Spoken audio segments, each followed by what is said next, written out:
There was a highway robber, a thief, very famous at his time. He was in love with one girl, and he had the habit of sneaking into her house and watching her, observing her for some time.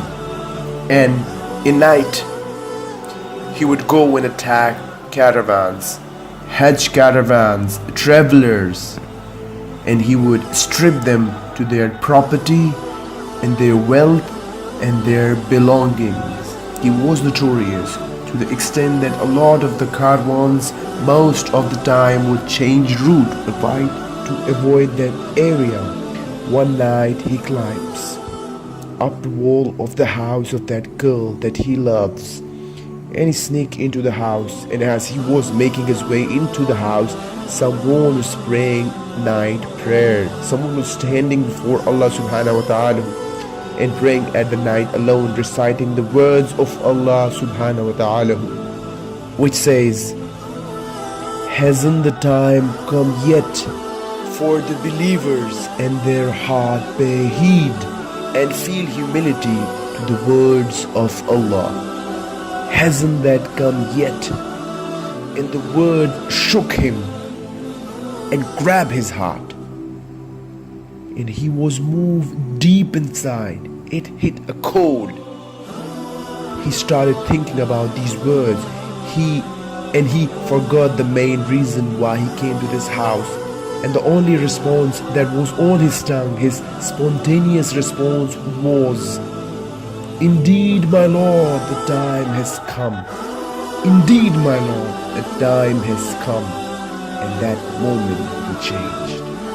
So he went out of his house, roaming aimlessly, contemplating his life, contemplating his past, his behavior, his reputation, and his future and relationship with Allah. He ended up with a group of people who gathered together, and they lit a fire. They were travelers, strangers. He asked their permission to join them. He sat with them, and they were disputing whether to spend the night there or to carry on their journey. And one of them said, "We should stay here because there's that famous thief, that famous robber. That's his area, and if we carry on traveling, he might jump on us, and we'll be in the trouble. So let's spend the night here, and then we'll set off in the morning."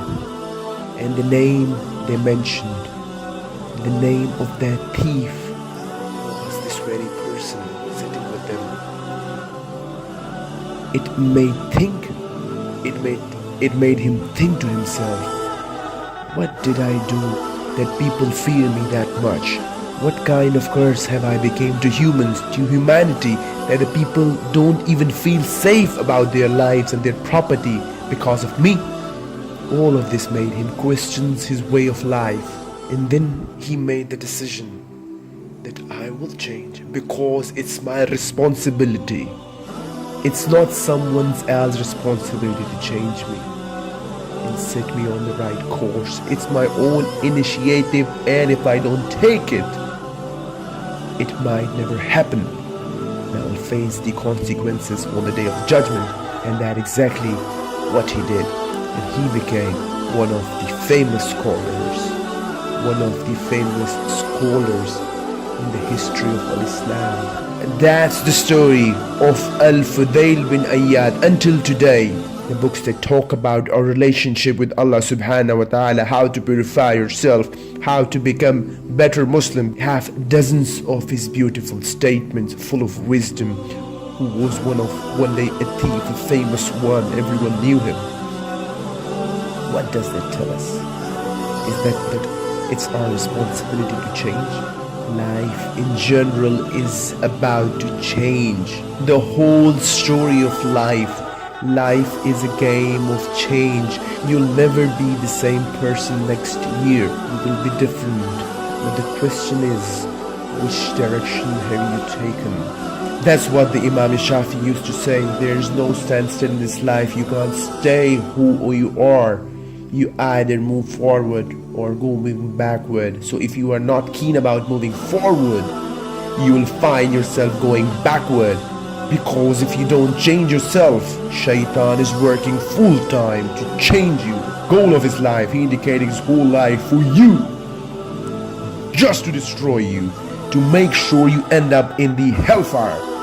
So if you don't counter that, his momentum will carry on, or you will be carried away, and he will take you in the direction of his way. This is the story of one of the famous men who was a thief and then he changed into a great person. This is all for us to look into the story and ask ourselves how to be on the right path. Thank you, brothers and sisters. May God bless you.